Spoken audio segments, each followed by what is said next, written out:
বিসমিল্লাহির রহমানির রহিম। সকল প্রশংসা আল্লাহর, সকল ক্ষমতার মালিক আল্লাহ মহান।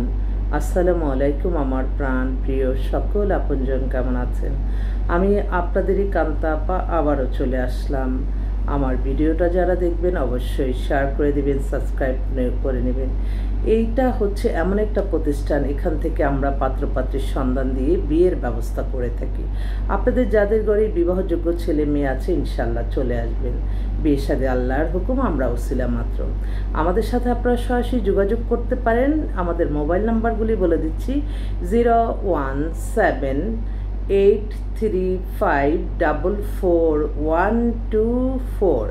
আরেকটা নাম্বারও আছে 01711860261। সকল প্রশংসা আল্লাহর। আল্লাহ নামে কাজ শুরু করলাম। আমি আমার সকল আপনজনদের যারা আমার মক্কা মদিনায় আছে তাদের মাধ্যমে আমি আমার সালামদোয়া পৌঁছে আল্লাহর ঘরে দিলাম। আমার প্রিয় নবীজি রওজা মোবারকে সালামদোয়া পৌঁছে দিলাম। হযরত শাহজালাল শাহপরান মাজারে সালামদোয়া পৌঁছে দিলাম। আজমির শরীফে আমার খাদেম ভাই দেখে প্রতিদিন ওনারা হিন্দিতে কথা বলে, শুধু বলে যে আপনি আসেন, আল্লাহ যাতে সেই তৌফিক দান করেন। আজমির শরীফে আমার সালামদোয়া পৌঁছে দিলাম। আল্লাহ নামে কাজ শুরু করলাম। সকল প্রশংসাই আল্লাহর। এই মুহূর্তে আসলে বেশ কয়েকটা নতুন পাত্রও আসছে, পাত্রীও আসছে। আমি একটু বলছি। পাত্র হচ্ছে আপনার 6 ফিট 2 লম্বা, বয়স হয়ে গেছে 55-র মতো, অনেক হ্যান্ডসাম, অনেক ডিগ্রিদারি, অনেক বড় শিল্পপতি।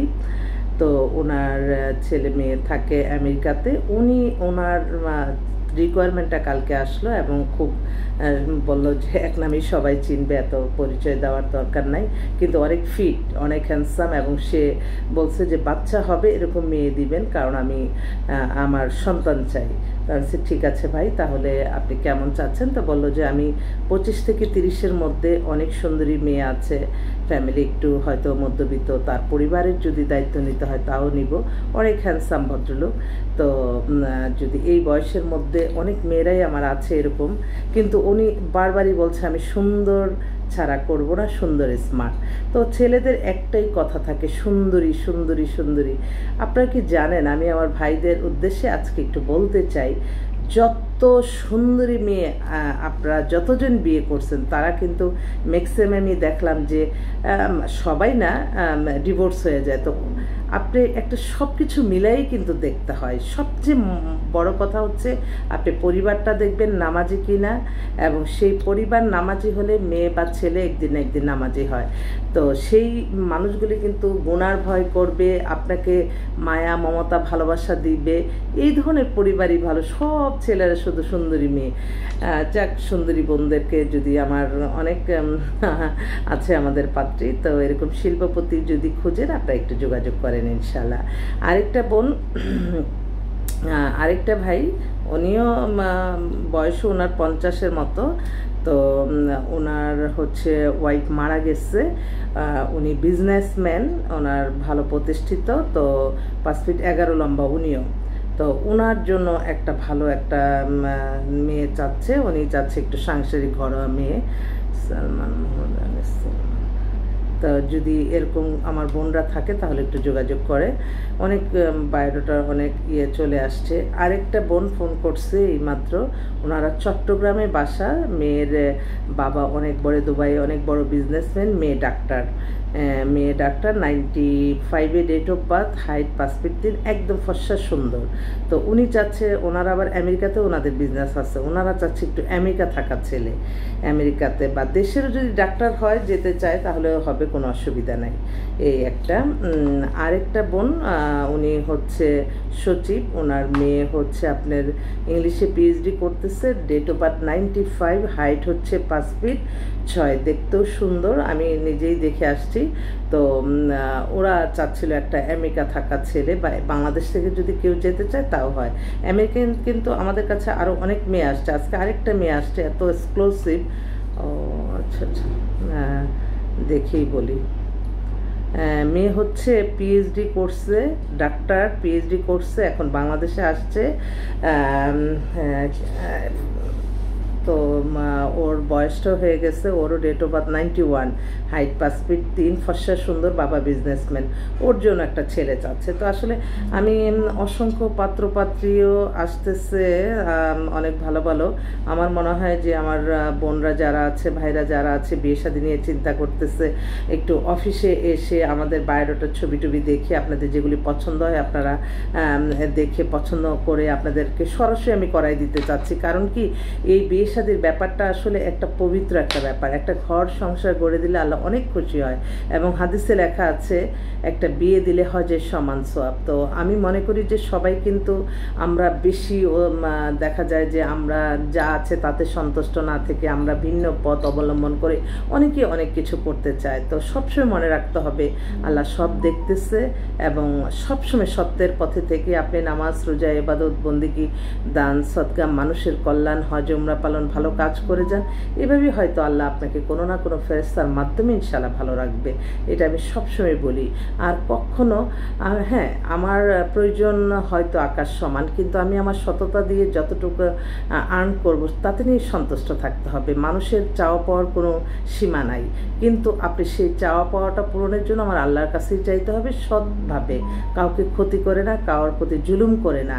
আর অহংকারীকে আল্লাহ পছন্দ করে না। সবসময় মনে রাখতে হবে যে আমি একটা কয়েকদিন ধরে আমি ভাবতেছি যে এই যে বর্তমান পরিস্থিতি, এই পরিস্থিতিটা যাতে পৃথিবীতে আর কখনো কোনো রিপিট না হয়, এখন থেকেই যদি আমরা বাংলাদেশের মানুষ আমরা শপথ গ্রহণ করি যে হ্যাঁ, এই গত সরকারই যাতে জীবনের শেষ সরকার হয়ে যায়, যে তাদের ক্ষমতার লোভ থাকবে না, তাদের অহংকার থাকবে না, তারা মানুষের কল্যাণে থাকবে, মানবিক হবে।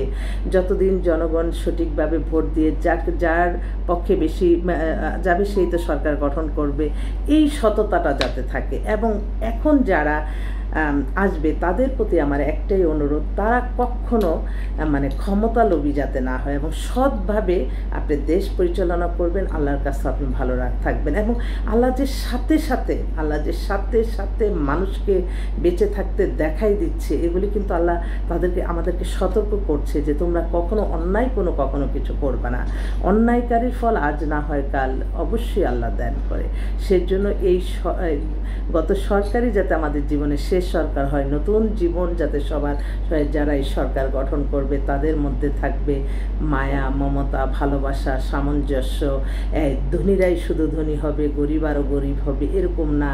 এবং তারা ক্ষমতার কোনো লোভ না, একটা চেয়ারে বসলে এটা দায়িত্ব, এই চেয়ারে বসে আমি কয়টা মানুষকে কল্যাণ করলাম, এইটাই সবার মূল থাকবে। আমাকে চাচ্ছেন ঠিক আছে, এটা ক্ষমতা কী জিনিস, এত গর্জিয়াস লাইফ, এই এখন যদি আমাদের যারা ছিল তাদের এই চিন্তাটা যাতে না আসে, আরে আমি কালকেও তো এমন অবস্থায় ছিলাম, আজকে এমন, এটা আল্লাহর তরফ থেকে হয়। আল্লাহর হুকুম ছাড়া একটা গাছের পাতাও নড়ে না, এটা সবসময় মনে রাখবে। আমার অনেক শ্রদ্ধা আর ভালোবাসা, আমার এখন বলতেই হয় যে মানে আমার এই প্রফেশনের ক্ষেত্রে যত মানুষ আসছে ফার্স্ট চয়েসই দিত আর্মি অফিসার। ওই যে আমাদের এখন এমন শ্রদ্ধা, এমন একটা সম্মান, এবং দেখলেই দোয়া, তাদের পোশাকগুলো কাউকে দেখলেই আমার মন থেকে দোয়া আসে। এই দোয়াগুলি যাতে মানুষের মন থেকে আসে, ঘৃণা না করে। কত মানে আমি এটা আমার মনে হয় যে আর কখনো এমন কোনো ক্ষমতাধর না আসুক যে ক্ষমতা থেকে চলে গেলেই তার জীবন শেষ। অতএব যারা এখন নতুন আসবে তারা যাতে নিয়ম মাফিক সব কিছু করে, মানুষের কল্যাণ করতে হবে। বাংলাদেশের মানুষ আমরা একটু উৎসাহ প্রিয়, আমরা আমাদের একটু ভালো, নিজে ভালো থাকার জন্য বা আরও 10 জনকে আমার মাধ্যমে যদি ভালো থাকার জন্য একটা ভালো কাজ নিয়ে কোথাও তার ক্ষমতা আছে সে যাতে করে দেয়। কেউ কর্মসংস্থান বেশি হোক, কেউ যাতে বেকারত্ব না ভোগ করে। মাদককে দূরে রাখতে হবে। মাদক যে পরিবারে আছে সেই পরিবার, জীবন, সংসার সব কিছু শেষ, এগুলি মনে রাখতে হবে। তো ফোন আসতেছে, তো আমি সামান্য ক্ষুদ্র মানুষ হিসাবে আমি বললাম, আমার এটাই আর কি মন থেকে আমার আসতেছে যে আল্লাহ এটা কেন, আমাদের প্রয়োজন থাকবে তো আকাশ সমান, কিন্তু আমরা সৎভাবে সেটা থাকি না। কি হবে এত কিছু আর্ন করে, অপ্রয়োজনীয় এত কিছু দিয়ে নিজেই যদি থাকতে হয় সারা 4 দেওয়ালের মাঝে। আমি অনেক সময় মনে করি আল্লাহ কখনো যাতে আল্লাহ ওই 4 দেওয়ালের মাঝ এটা যাতে আর না লাগে। এমনও দিন আসতে পারে আমাদের দেশে যে কেউ অন্যায় করে না, দুর্নীতি করে না, চাটুকারিতা করে না, সামঞ্জস্য থাকে, অতি মুনাফাকও করে না। অতএব এখানে চার দোয়ালেরও কোনো প্রয়োজন নাই। এরকমই একটা জীবন যাতে সবার হয়, আল্লাহ কিন্তু সব দেখাই দেয়। তো সেজন্য সবসময় সত্যের পথে থাকতে হবে। কখনো মানুষের রিজিক নষ্ট করা যাবে না। মানুষ একটা জিনিস কর্ম করে খায়, কত আমার চোখে দেখা, হ্যাঁ, যারা এগুলি করছে তাদের জীবন শেষ, এটা আল্লাহ কিন্তু দেখাই দিচ্ছে। অতএব সবাইকে সতর্ক থাকতে হবে, সৎভাবে ইনকাম করতে হবে, সত্যের পথে থাকতে হবে, মানুষের কল্যাণ করতে হবে। বেশি বেশি ভালো কাজ করলেই আল্লাহ এগুলির মাধ্যমেই আপনাকে ভালো রাখবে, এটাই আমার বিশ্বাস। আমাদের অফিস খোলা আছে, চলে আসবেন ইনশাআল্লাহ। আসসালামু আলাইকুম।